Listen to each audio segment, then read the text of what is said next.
বাংলাদেশের হকপন্থী কিছু আলেমরা হাসিনাকে ফিরাউন ও নমরুদের সঙ্গে তুলনা করছে, এই বিষয়ে আপনি কিছু বলুন। দেখুন, একটা কথা বলি যে গোটা পৃথিবীর বুকে বর্তমানে যতগুলো শাসক আছে, যে দেশেরই হোক, এত বড় অত্যাচারী শাসক এখন পৃথিবীর বুকে কেউ নাই, যেটা হাসিনা ছিল। আয়না ঘরের ভেতরে কত আলেমকে যে মৃত্যুর ঘাট উতারে দিয়েছে আপনি ভাবতে পাবেন না।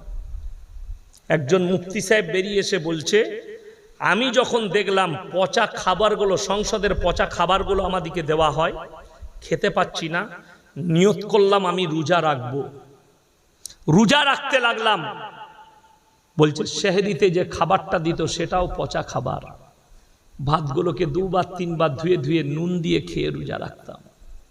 নামাজ পড়লে আমাদেরকে লাথি মারা হতো, গালি দিত। যে জায়গায় থাকতাম সেইখানেই পিসাব পায়খানা, শোবারও জায়গা ছিল না। কত মানুষ মারা গেছে, যাদের এখন হাহাকার লেগেছে, আত্মীয় স্বজন খুঁজে বেড়াচ্ছে, আমার আত্মীয় কোথায়, ও বলছে আমার আত্মীয় কোথায়, সব খুঁজে বেড়াচ্ছে। বহু মানুষ নিখোঁজ, সব আয়না ঘরে মারা গেছে, তাদের হাড় গোড় পড়ে আছে। এত অত্যাচার করেছে জালিম।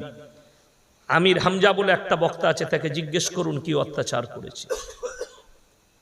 আপনার আল্লামা মামুনুল হককে জিজ্ঞেস করুন কি অত্যাচার করেছে।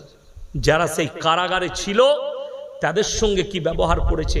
ওই জন্যে যে আলেমরা তাকে বলেছে ফিরাউন আর নমরুদের সঙ্গে তুলনা করেছে, এর মধ্যে কোনো ত্রুটি নাই, একদম দারুণ উদাহরণ দিয়েছে তারা। আমি তাদেরকে সাধুবাদ জানাবো। তবে যেখানেই থাক, আল্লাহ হিসেব কিয়ামতের দিনে লিবেই।